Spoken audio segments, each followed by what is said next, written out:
We have just harvested a whole load of summer produce from the veg garden, and today we're going to cook it all up to preserve the harvest. The plan is to make some pasta sauces, a chilli and kaffir lime hot sauce, some Mediterranean-inspired dips, and some sourdough flatbread for lunch. Some of these will be kept in the fridge for short-term use, but others will be canned in a water bath to preserve them for the long term. We've got a lot to do, so let's get started.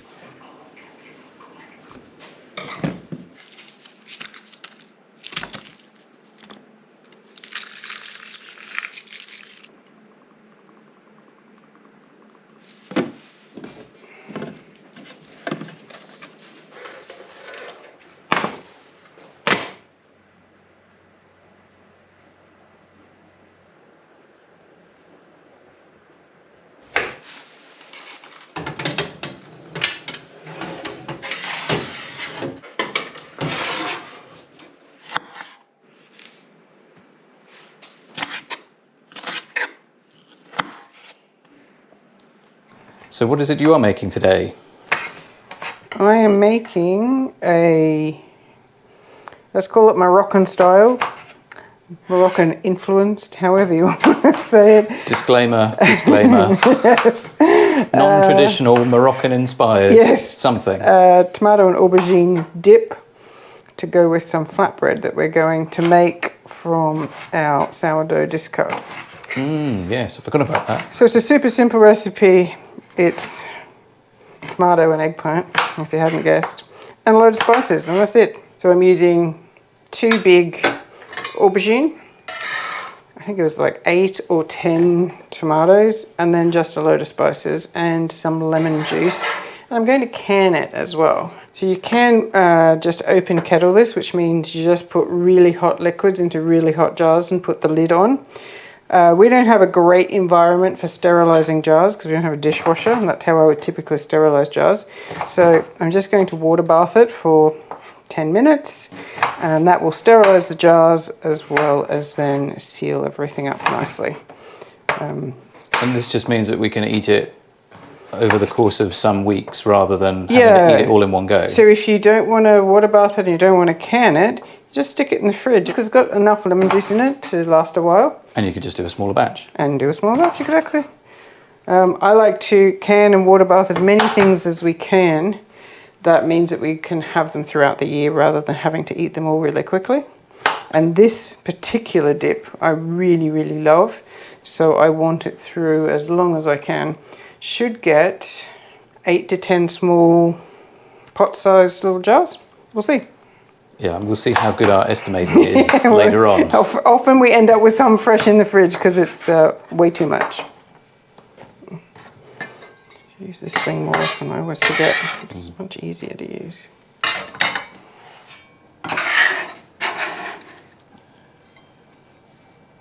Wow, that is a lot of garlic. Yeah, right. Coriander is now in. Coriander. Cilantro for those who are from the other side of the world. Smoky pea. That isn't going to work. Just use a teaspoon. You do like to measure things, don't you? 1. 2 tablespoons of cumin or cominhos. I'll just chuck it all in. No. That'll do. And some salt. That will help draw out some of the moisture, but also reduce the bitterness of the aubergine. We didn't have any cayenne pepper, so this is a cayenne pepper from 2 years ago. 2 years ago. That we dried. Chuck that in. Olive oil and water. How much olive oil is it? Half a cup or something? Half a cup. Yeah.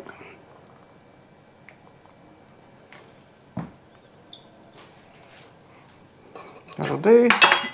Chuck the tomatoes in. Yeah. And then the only thing left is lemon juice, but that goes in right at the end so it doesn't get cooked out. 7, medium high.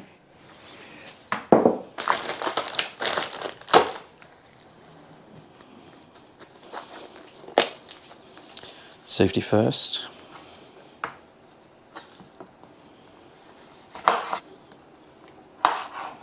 I don't remember if we mentioned in the garden that these are not really grown as chilies intentionally.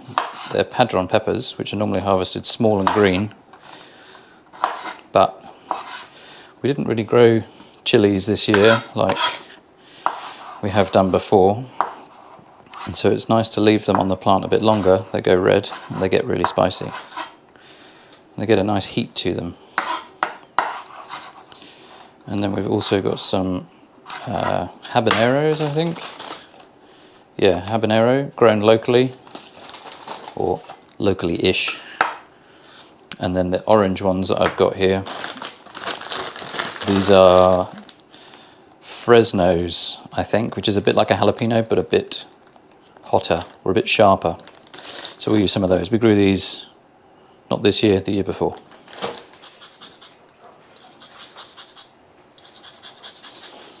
So I think we're going to make this hot sauce chili and kaffir lime. Oh, it's so nice having our own kaffir lime tree. Yeah, well, I was down there the other day and I saw there was actually some nice big fruit on it. So they don't have great juice, but the zest is amazing. In fact, the other day we made some chili and kaffir lime flatbreads, and they were excellent. And so what I'm going to do is keep the zest aside, and I'll put it in after all the chilies have been cooked, just so that it doesn't cook out the freshness too much.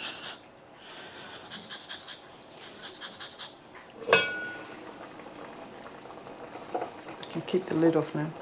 Yep. That smells amazing.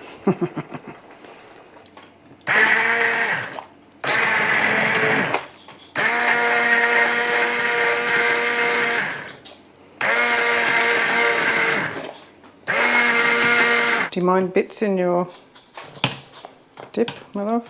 No, no. It looks more like a tomato sauce, eh? Well, I think it needs to cook down more. I think it needs to reduce more. Yes, no, I know, but I just wanted to blitz it. Let's have a look inside one of these bad boys.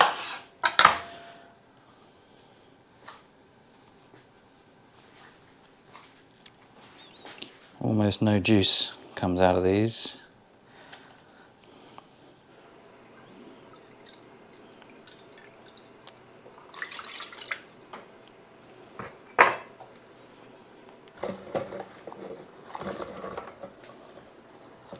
Oops.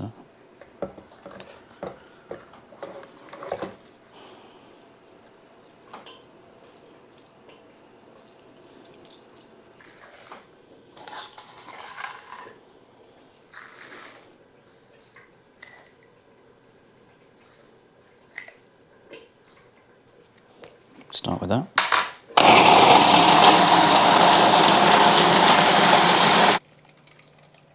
Okay.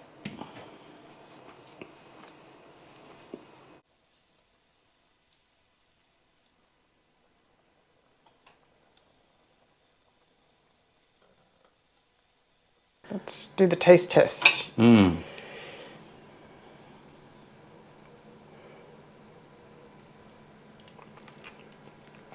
Excellent. Doesn't need anything else? Don't think so. I already added a bit more salt. Yeah, I remember. It could take more spice, but I think for a dip, you don't want it to blow everyone's head off. No, that's what the hot sauce is for. No, it's really good. Really good. I think this is better than last time I made it.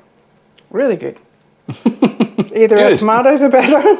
We did put a wider variety of different tomatoes in, so maybe that flavour has come through from those. And the funny thing is, I don't know what the eggplant does to it, but it does give it some, I don't know, it's not like a tomato sauce.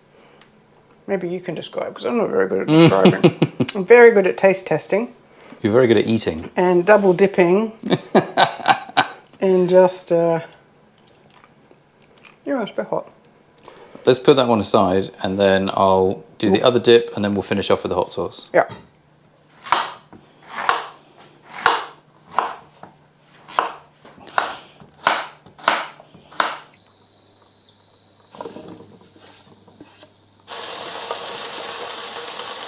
So that's a little bit of fava bean and chickpea that we had in the fridge. Okay, let's see if we can get this in here without making too much of a mess. Not one of my strong suits. Just pour a bit of that in. It's accurate, isn't it? Well, this is just how I do things. I might add a bit more later. So we've got the courgettes, the broad beans or fava beans, a bit of chickpea cooked down with some salt and pepper, a bit of lemon juice. There's a clove of garlic in there as well. And then this is some very old tahini, which came all the way from the UK. Many years ago. Many years ago. We found it when we unpacked some boxes. But we can get tahini here, just not in our local supermarkets. And I used all that one up recently. It's always a bugger to get out though. Bit of oil.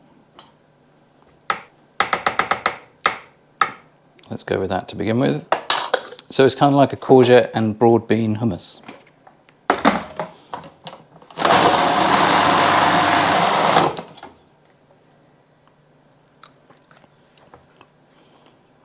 That is pretty good. So I've gone in with a bit more tahini, another garlic clove, a bit more oil, and a bit more salt.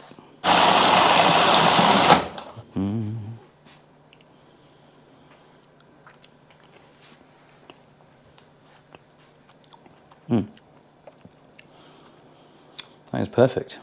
Good. Shall we make some lunch? Yeah, we should make some lunch. I'm really Quite hungry. late now. I'm really hungry. But first I need to make some bread, but it's a really quick one, so it will only take like 15 minutes.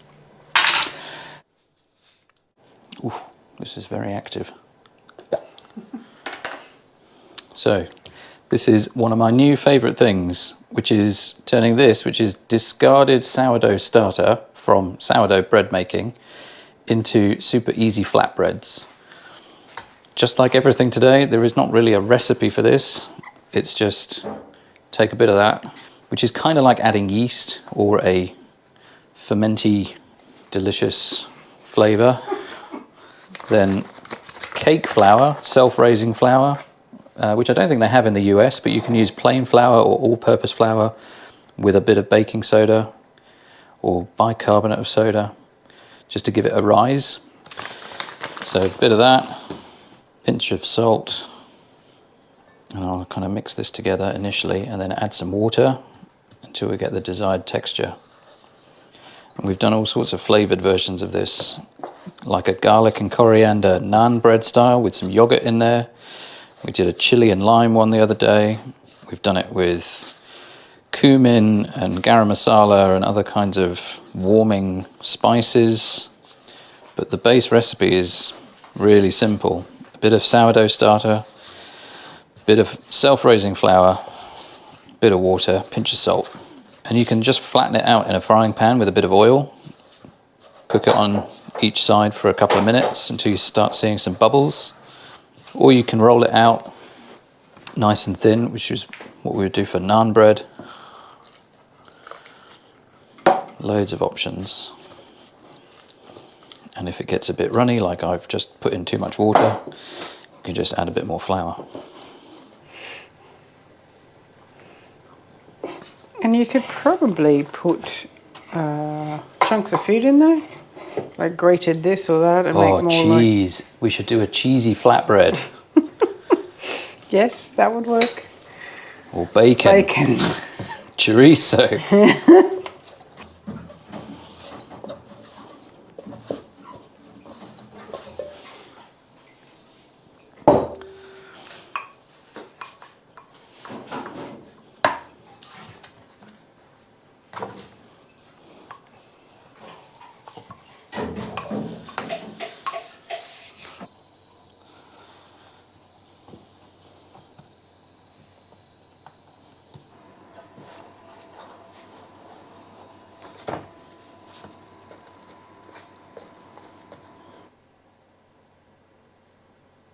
There you go. Enjoy. Have you seen how nice and fluffy the bread is? Oh, maybe that discard isn't actually discard. It's like instant sourdough. That was good. I was just going to dip straight into the container. Oh yeah, this is solidified up a little bit since we put it in the fridge. Yeah, so I put it in the freezer for a bit just to cool it down quickly, and then put it in the fridge. What is this one? It's leftovers. It's leftovers from, we had the pork, and there's also pork leftovers. Oh yeah, from the barbecue. It was like the warm salad of vegetables from the garden and pickled onion and something, I don't remember exactly. I need to get pigs. Sure. This is turning into a much bigger lunch than I originally planned. Bit of cheese, bit of bread, bit of pork. Yes, please. Oh, that dip is really good. Oh, I love food. Can you tell? So did you enjoy that then? I'm still licking it off my fingers. So yes.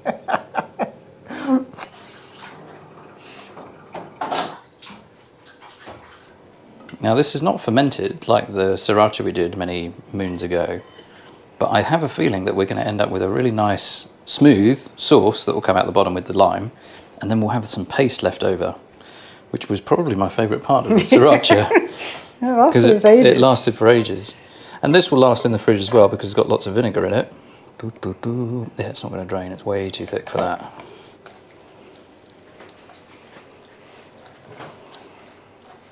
So there's a bit of paste left, which we'll put in the fridge, but then this is our hot sauce that we've ended up with.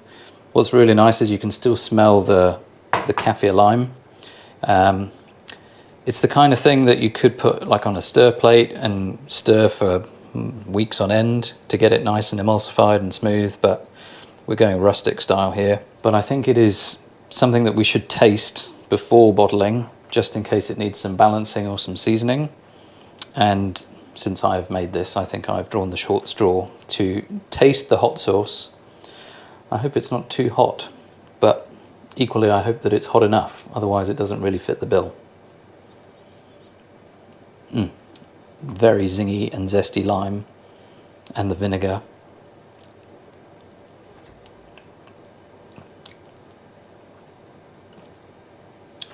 Use your words. It's hot. Is it? It's quite hot. So I don't remember how many chilies we put in there, but they were all with the seeds. The seeds have been sieved out. There was about, well, in total it was about 500 grams of chilies. Habaneros, Fresnos, and red padrons. It's really nice though. It's really fresh and zesty. The heat is, it's on the tongue, not at the back of the throat. Yeah, it's really good. Would you like to try some? No. You requested hot sauce. Yes, but I wanted to go on things. Oh, on things, not just itself. not by the spoon. Right, let's put it in a jar. Yeah, let's do that.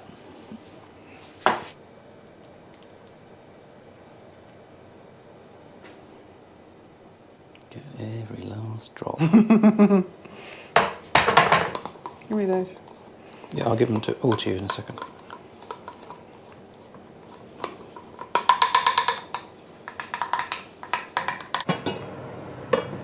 So this is cooled down considerably. I'm just adding in that much lemon juice. Highly accurate measures. Give it a quick stir in. So the lemon juice is both for taste, but also because I'm going to can it. It just helps make it a bit more shelf stable. And I'm jarring these all up now, but I'm actually going to can them at the end of the day because I've got some cordials to make as well.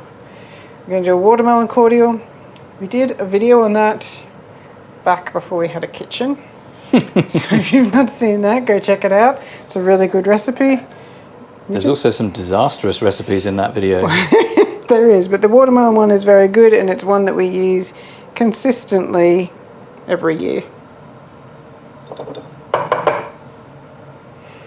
So for the canners out there, I'm going to be doing warmish contents into cold jars and later into cold water, bring up to temperature, and 10 minutes. Ooh, steamy, steamy. Oh, I can't see. Oh, that looks very full. Don't spill, don't spill, don't spill, don't spill.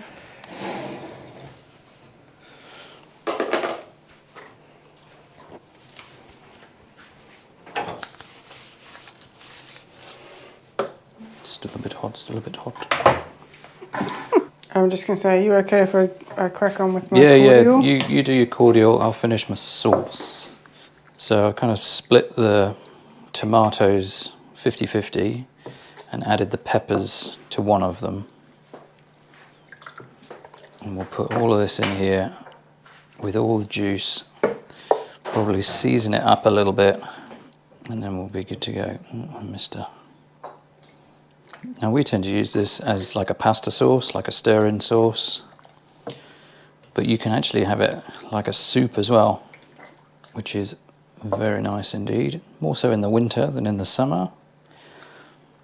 It's actually quite similar to a traditional Portuguese recipe called sopa de tomate no forno, which basically means tomato soup in the oven. I miscalculated the cordial. You miscalculated? Yeah. I thought these bottles were 1 litres, but they're not. They're just the 500ml ones. So I need to wash more up. It's okay. Alrighty, let's have a quick. That doesn't need any seasoning, it's perfect. That doesn't happen every day. Oh, that's really good. But you seasoned it when you put it in the oven, right? Yeah, I did, but I always like to check. Because the one thing I don't season with in the oven is sugar. And tomatoes sometimes need a bit of sugar to balance out their acidity.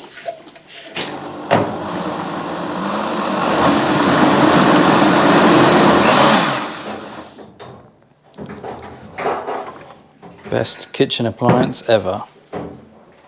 Noisiest kitchen Noisy, appliance but ever. amazing.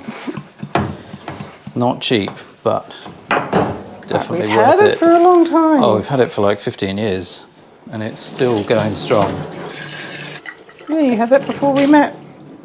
Yeah, I think so. Yeah, before you lived with me and you had it. So what I'm going to do is I'm going to pour this back into this tray, mix it with this, the rest of the liquid that's in there. Ho, ho, ho, ho, ho.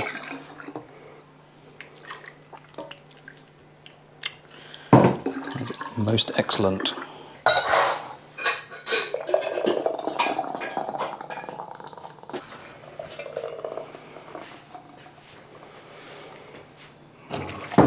Can you just check these for me, make sure that they're not too full? Or not full enough? Yeah, they all look good. Yep. Otherwise, I have the potential to siphon a little bit.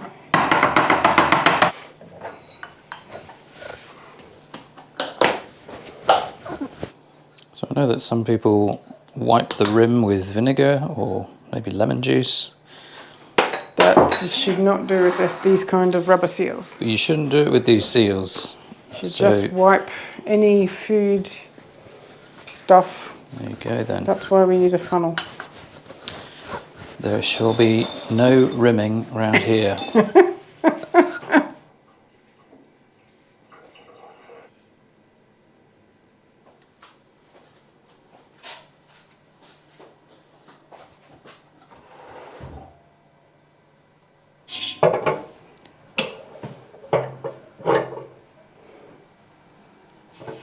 It's another form of Tetris. You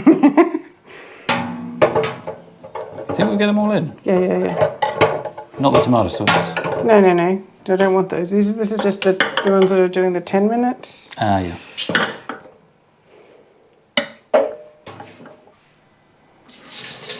In a gap. That did not go well. In a gap. Where are the gaps? Right on the edge. Oh my goodness.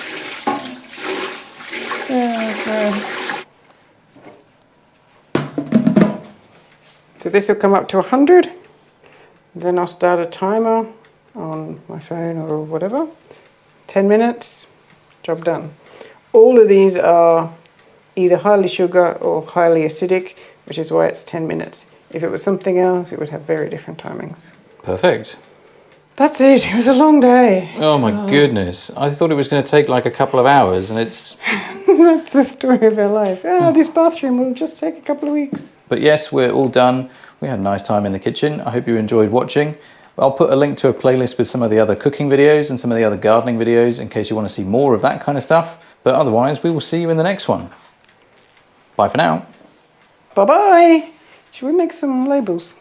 Oh yeah, I didn't do the labels yet. Yeah, let's do the labels. Okay, let's do labels. Before we forget what we made. Oh, I think I've already forgotten.